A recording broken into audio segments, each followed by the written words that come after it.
C'est pas la susceptibilité, c'est il n'y a le fait aucun que, travail statistique. à travers votre phrase, vous avez l'air de viser toute une catégorie de gens. Ça vous fait de la peine quand je parle de délation. C'est vrai que c'est un mot difficile à encaisser. Le problème là, c'est le connard de chef de... Mais je de n'ai pas chef. dit, je ne dis pas que tous les Suisses disent ça. Ce n'est pas grave, calmons-nous, calmons-nous. Fin d'été à Morges et ambiance plutôt électrique pour ce débat organisé par le festival Le Livre sur les quais. Mais il faut pas généraliser. Non, mais attendez. Je veux dire, j'ai entendu des gens... Non, mais c'est ça qui est incroyable, c'est que j'ai recueilli des témoignages et qu'on me dit que ce n'est pas vrai. C'est quand même incroyable. J'ai entendu des gens qui travaillent dans des entreprises à qui on ne laissait pas utiliser des machines parce que les Français sont sales. Alors on ne prête pas les machines aux Français parce qu'ils sont sales. Mais c'est pas parce Alors que... si on dit ça d'un Tunisien, vous parleriez de racisme? C'est pas possible. Vous êtes modérateur, vous voudriez pas. Vous faites un procès. Oui, qu'est-ce qu'il y a encore? Juste la manière dont vous traitez le troisième auteur, vous faites que son procès. Là, vous lisez une phrase sortie en contexte, vous ne la laissez pas s'exprimer. Comment je la laisse pas s'exprimer? Est-ce que vous êtes français, monsieur? Pardon? Je suis suissesse, mais ils ont raison. Elle agace Marie-Maurice, elle dérange, mais elle commence à en avoir l'habitude. Il faut dire qu'en avril dernier, cette jeune journaliste française, établie depuis 8 ans en Suisse romande, a déclenché une véritable tempête avec son livre « Bienvenue au paradis ». La chronique d'une haine devenue selon elle ordinaire, celle de certains romans envers les Français qui travaillent en Suisse. Le racisme anti-français en Suisse, c'est cette attitude qui consiste à coller aux Français tout un tas de clichés tout à fait négatifs. Des Français qui sont accusés de mal s'intégrer, d'être toujours en retard, d'être attirés par l'argent, de pratiquer la cooptation en entreprise de manière très forte, donc de recruter que des amis à eux côté français. Tous ces qualificatifs qui posent un vrai problème parce que ça donne lieu à une véritable discrimination à l'égard des Français et des frontaliers ici en Suisse, où j'ai rencontré plusieurs recruteurs, chasseurs de tête, chefs d'entreprise qui ont décidé tout simplement de ne plus engager de Français. Des Français discriminés, victimes de la xénophobie des romans, un constat pour le moins radical et provocateur. Mais Marie-Maurice assume avoir mis les pieds dans le plat. C'est un vrai tabou ici de dire que les Français ont des problèmes ou peuvent souffrir parfois de situations compliquées à vivre pour eux. Certaines personnes me disent « la Suisse, tu l'aimes ou tu la quittes. Si t'es pas content, personne te force à être ici. » Et puis du coup, tous les Français qui ont des problèmes, ils ont qu'à rentrer chez eux parce que quand on a un beau cadre de vie, un bon salaire et puis un logement, on devrait être satisfait de son sort et remercier le pays qui nous accueille. Et les Français qui sont ici, je crois, aiment beaucoup la Suisse. Mais ils ont le droit de dire que tout n'est pas facile pour eux. Ce message, la journaliste est venue le défendre à Morges. Parmi les visiteurs du festival, quelques Français et autant de points de vue. Je me sens française bien intégrée en Suisse. Le racisme dont vous parlez, ça me touche beaucoup. Vous l'avez ressenti vous aussi? Clairement, oui. Mais de quelle manière? Des critiques, voilà. Ils n'aiment pas les Français, en tout cas les romans, les Suisses romans. Moi, je me suis plutôt intégré, c'est-à-dire que je connais la mentalité française, c'est-à-dire qu'on arrive un peu en terrain conquis, on est les plus beaux, on est les meilleurs, on méprise un peu la Suisse, on méprise un peu la Belgique, tous les pays francophones. Pour nous, la France, c'est le centre du monde, quoi. Donc, effectivement, vu de la Suisse, c'est toujours un peu mal interprété, parce qu'alors ça, c'est antinomique en Suisse. Hein. On ne supporte pas qu'il y ait une tête qui dépasse, quoi. Un dialogue cordial entre gens civilisés. Mais sur les réseaux sociaux, le ton est tout différent. Mais ils veulent quoi, ces Français, encore? S'ils sont pas contents, qu'ils rentrent chez eux. Bossez et fermez vos gueules, car vous avez encore de la chance que la Suisse vous donne du boulot pour faire la vie de Pacha en France. Je vous observe depuis 35 ans, vous êtes un peuple d'ordures. Les apparitions médiatiques de Marie-Maurice ont suscité un déferlement de commentaires haineux, à l'instar de ceux qu'a dû supprimer l'émission Infrarouge après son passage sur le plateau, ou de ceux figurant sur différents blogs. Ça vient bosser chez nous pour 3 fois le salaire français. Si pas content, retournez dans votre gauloisie. Français, profiteurs arrogants à ignorer. On peut voter une initiative pour la dégager de chez nous, s'il vous plaît, M. Blocher? Aujourd'hui, les réseaux sociaux permettent à tout un chacun de réagir en temps réel et sous couvert d'anonymat. Une parole libérée et de plus en plus désinhibée. C'est le constat qu'a fait Thierry Meyer, rédacteur en chef du journal 24 heures. En avril dernier, le quotidien chronique le livre de Marie Maurice, un papier critique qui pointe d'ailleurs les faiblesses de l'ouvrage. À peine mis en ligne sur Facebook, l'article récolte près de 150 commentaires en 1 heure, pour beaucoup agressifs. Le service web doit supprimer le post, du jamais vu. On lui adressait des noms d'oiseaux, on lui demandait de retourner dans son pays, enfin un discours clairement xénophobe, agressif et individualisé. Choqué par cette logorie xénophobe qu'il juge révélatrice, Thierry Meyer se fend le lendemain d'un éditorial pour réclamer un peu d'autocritique face au miroir tendu par Marie Maurice. Il y a bel et bien un problème. Posons-nous la question, balayons devant notre porte avant d'inonder de messages agressifs le messager. Quand on n'aime pas le message, on tue le messager. C'est exactement ce qui s'est passé. Et je pense qu'il y avait quelque chose de fondamental, une chose sur laquelle réfléchir, d'autant plus que à peu près 2 ans avant, il y a eu un phénomène qui nous a tous marqués. Et moi qui étais sur place, ça m'a beaucoup marqué. Il y avait le concert de Stromae qui a parlé des frontaliers et il y a 40 000 personnes qui se sont mis à hurler et à huer le mot frontalier. Est-ce qu'il y a des Français frontaliers ici ?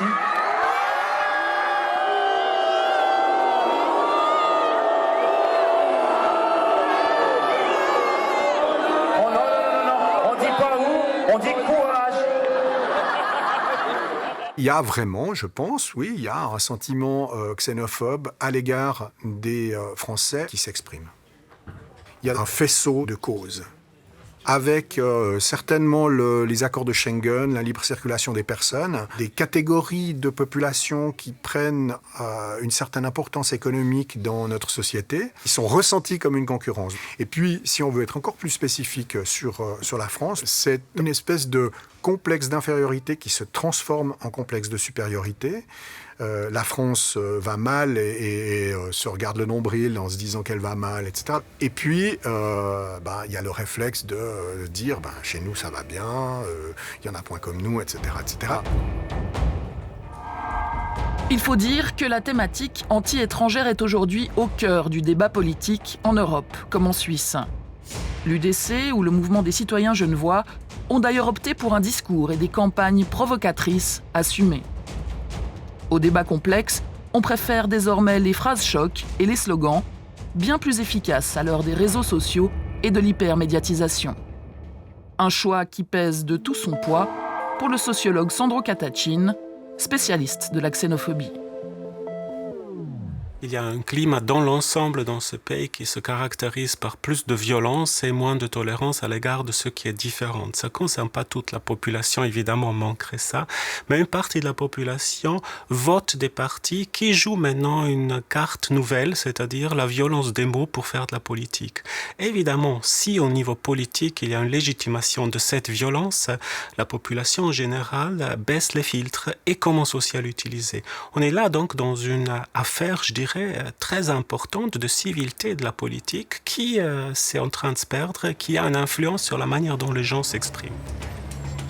En cette fin août, le MCG bat le pavé dans un quartier populaire de Genève avec de toutes nouvelles affiches. Les slogans varient, mais la cible, elle, reste toujours la même, le frontalier, forcément profiteur. Il faut être dans une clarté dans l'expression au niveau politique, autrement on n'est pas entendu, tout simplement. Les frontaliers maintenant peuvent faire des déductions gigantesques sur leur déclaration d'impôt. Alors c'est pour ça qu'on demande de voter oui pour empêcher ce genre de choses. Xénophobie anti-française, il faudrait une haine. Nous n'avons pas de haine. On nous accuse de stigmatiser une population. C'est complètement faux, c'est pas du tout notre action. Nous sommes un petit peu les pompiers et ceux qui ont mis le feu à la maison, ce sont toutes les personnes qui ont accepté les règles de libre circulation, les règles de globalisation. À Genève, la barre des 100 000 frontaliers vient d'être franchie. Un chiffre qui a triplé en 15 ans. Le thème est donc porteur. Bonjour. Bonjour. Voilà. Pardon? Vous avez raison, tout à fait d'accord avec vous. Hein? Oui. Parce qu'on fait ces cadeaux comme ça. Ouais, on leur fait des cadeaux. Ouais. On a moins de budget, on est dehors, puis on regarde les Français. Ça fait chier. De nombreux Genevois ont un sentiment de colonisation.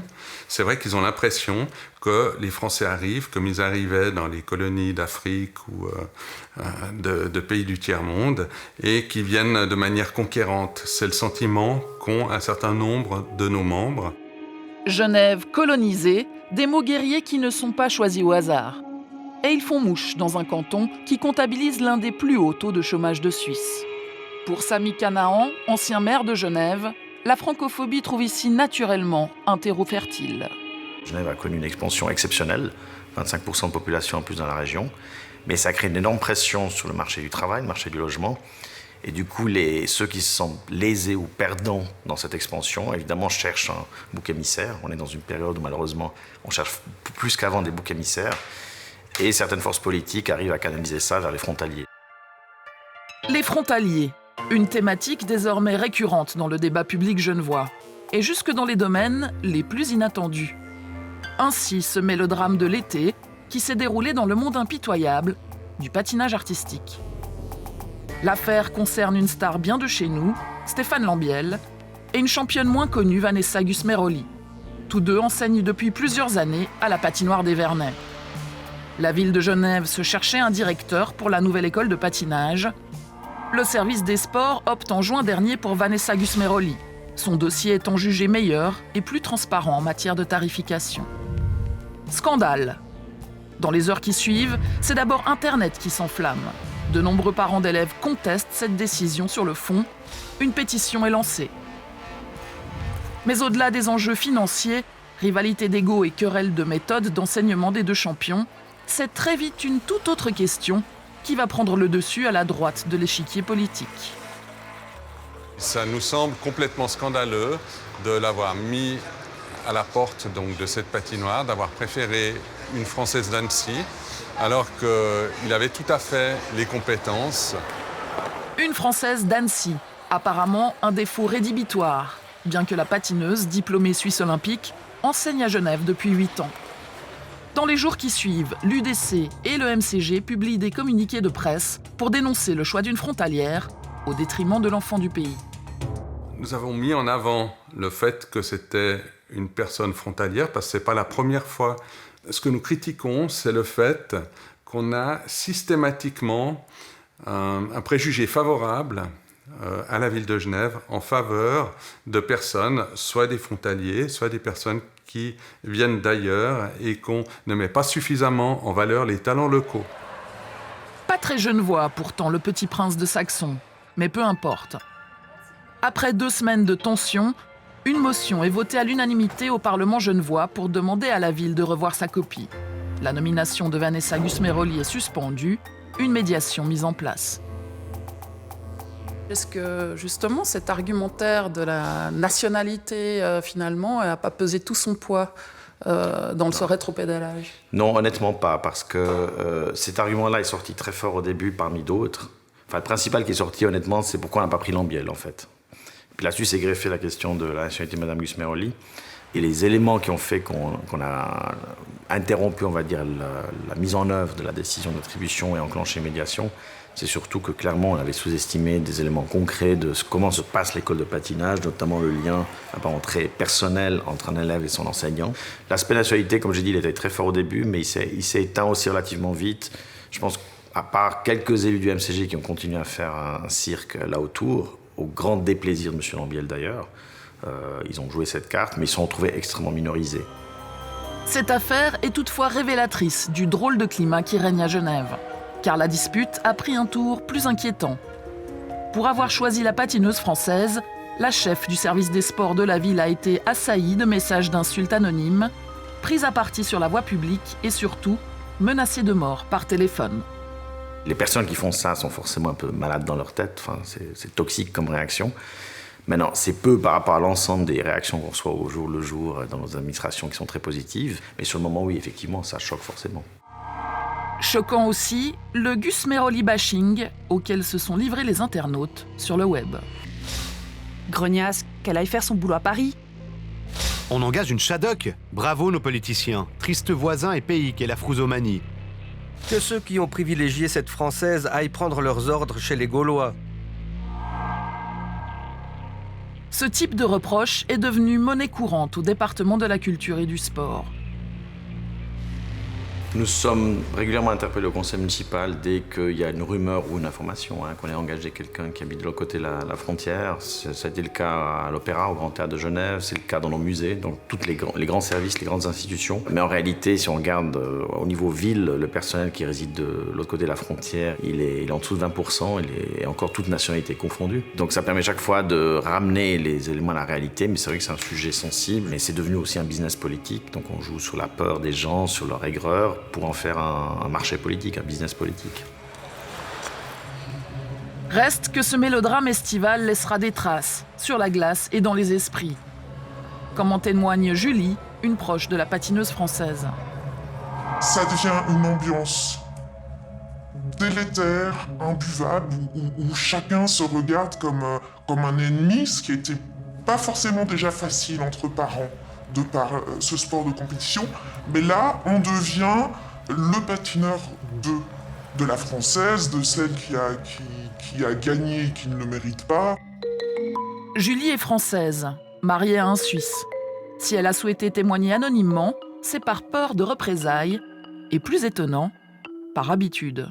Quand je suis arrivé de France en Suisse, on m'avait dit dès le départ, ne dis pas que t'es française. Donc, j'ai jamais eu trop de problèmes parce que j'ai jamais dit que j'étais française. Voilà, en fait. Donc si, après, quand des gens le savent, effectivement, je peux avoir des remarques que les Français viennent prendre le travail des Suisses. Ça, oui. D'ailleurs, je l'entends, même si je dis pas que je suis française, je l'entends dans des conversations qu'on a entre copines. Mais j'ai toujours évité de le dire. D'un côté, des Français qui en arrivent à cacher leur nationalité, de l'autre, une parole xénophobe décomplexée, et des partis qui n'hésitent pas à jouer la carte de l'antagonisme. Drôle d'ambiance. Et si Marie-Maurice avait raison, y aurait-il un vrai problème de francophobie en Suisse romande ? Il ne faut pas non plus dramatiser, parce que comme j'ai dit, l'immense majorité des gens trouvent leur place et trouvent leur parcours de vie dans cette région.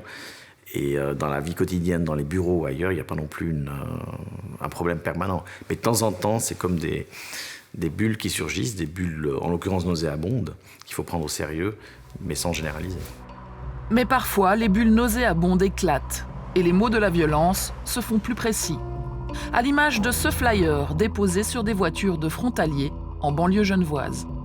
La prochaine fois que nous voyons votre véhicule dans le quartier, il lui arrivera des bricoles. Nous vous souhaitons un bon retour chez vous.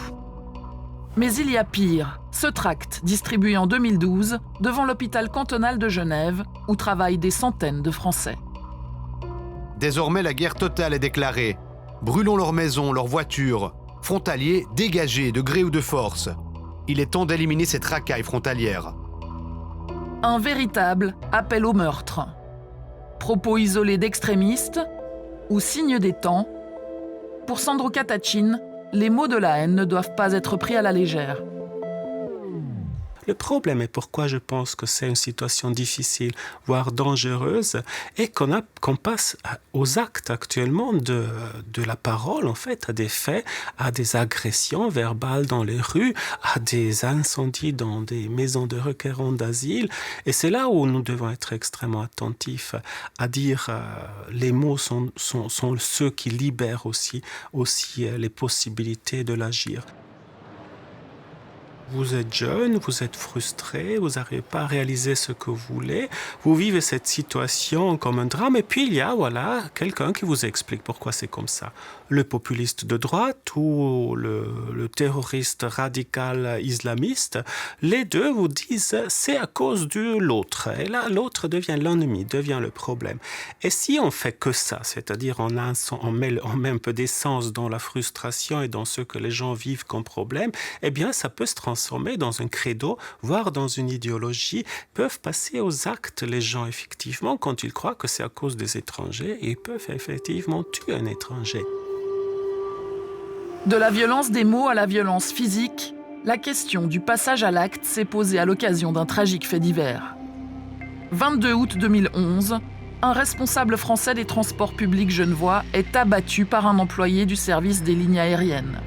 Ce dernier, dépressif et alcoolique, était en conflit larvé avec lui. L'homme tente ensuite de s'en prendre à 2 collègues français et portugais, sans succès. En avril 2015, il est condamné à 15 ans de prison. Pour la justice, il ne s'agit pas d'un crime xénophobe. Cette démonstration n'a pas pu être faite. En revanche, il s'agit très clairement d'un crime qui a été commis dans une atmosphère xénophobe. 5 ans après le drame, cette forte conviction de l'avocat de la victime semble se confirmer. Car aujourd'hui, les langues se délient et permettent de mieux comprendre dans quelle ambiance baignait le criminel.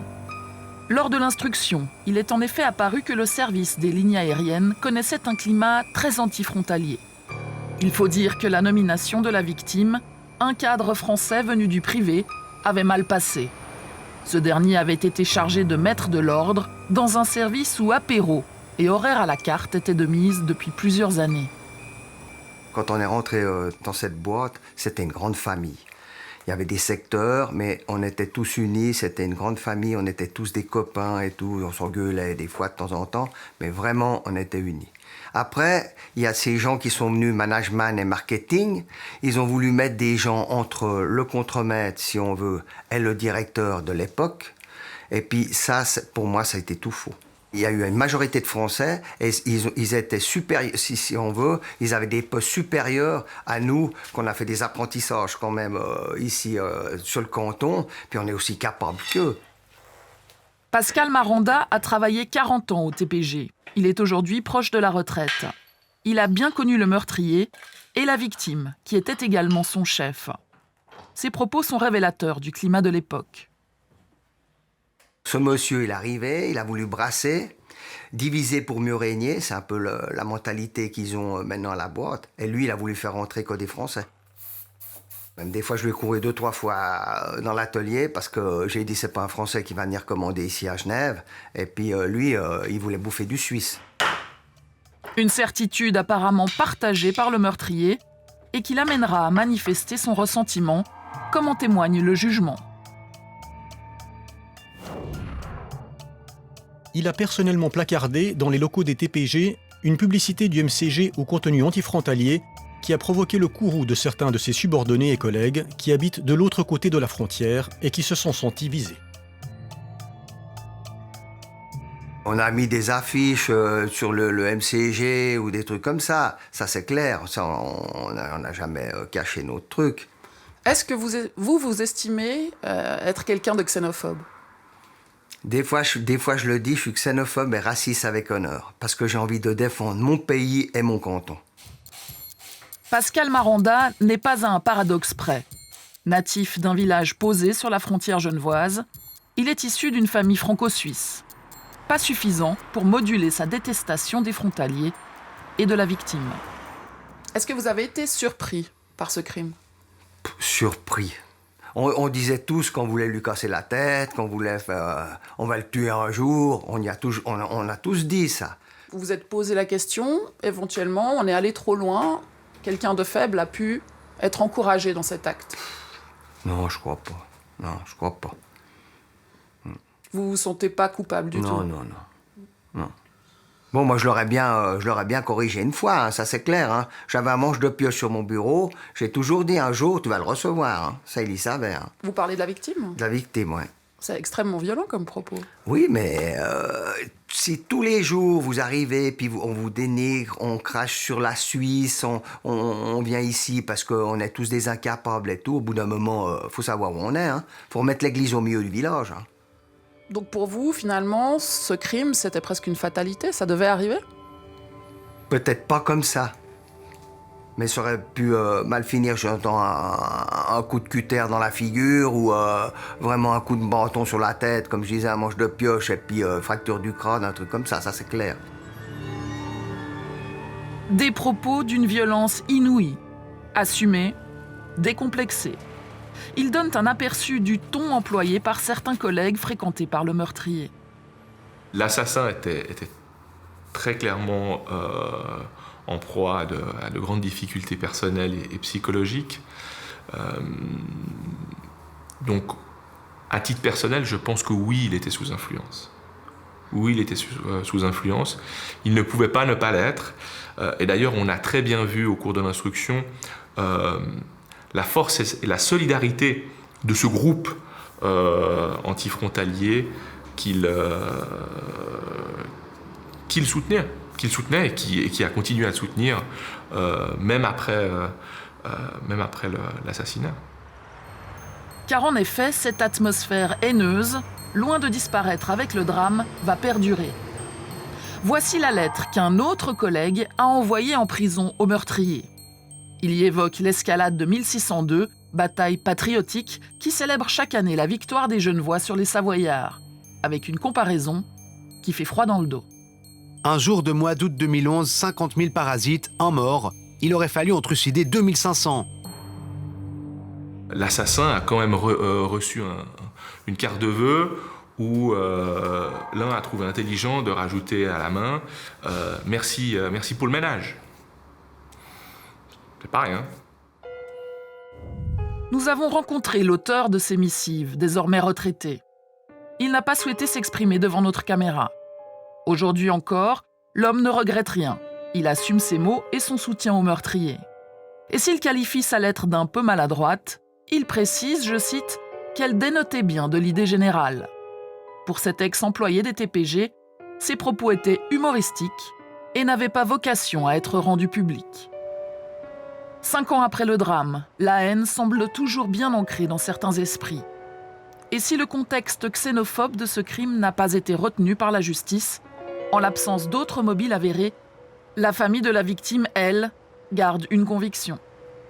Aujourd'hui, le sentiment de la famille, c'est que leur mari, leur père, a été assassiné aussi parce qu'il était frontalier, aussi parce qu'il était français. Le drame des TPG reste pour l'instant, heureusement, un cas isolé. Quant au MCG, dont les slogans semblent avoir orné les murs et certains esprits, il s'est toujours défendu de tout rôle dans cette affaire. Reste qu'au terme de notre enquête flotte un vrai malaise et ce constat. Dans le climat actuel, la frontière qui sépare les mots des actes violents est peut-être plus ténue que l'on ne croit. Rien que pour cela, il n'est pas inutile qu'on vienne parfois nous rappeler des vérités qui dérangent.